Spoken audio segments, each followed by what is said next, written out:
Kali ini Desa Gangga II dipilih menjadi lokasi ekspedisi sosial Badan Tazkir Mahasiswa Universitas Negeri Manado. Mengingat pentingnya peran mangrove dalam menjaga kelestarian lingkungan pesisir, terutama dalam mencegah terjadinya abrasi pantai. Ketua Umum BTM Unima Putra Biki mengatakan pihaknya memilih Desa Gangga II karena melihat di wilayah tersebut masih sering terjadi abrasi. Jadi di Pulau Gangga, khususnya Desa Gangga II, masih terjadi abrasi.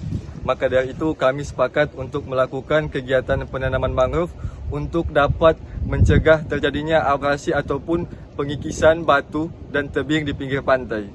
Sementara Muhammad Azizul selaku Sekretaris Umum BTM Unima mengatakan, bibit mangrove yang ditanam adalah bibit mangrove lokal yang diambil dari Desa Bahoy, desa di pesisir Likupang, Barat Minahasa Utara. Kali ini kami melakukan penanaman mangrove dengan jenis Rhizopora micronata.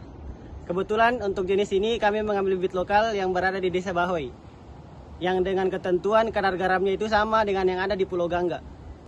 Aksi ini bertujuan untuk memberi pemahaman bahwa mangrove merupakan habitat penting di laut dan sebagai penjaga pantai dari pengikisan atau abrasi.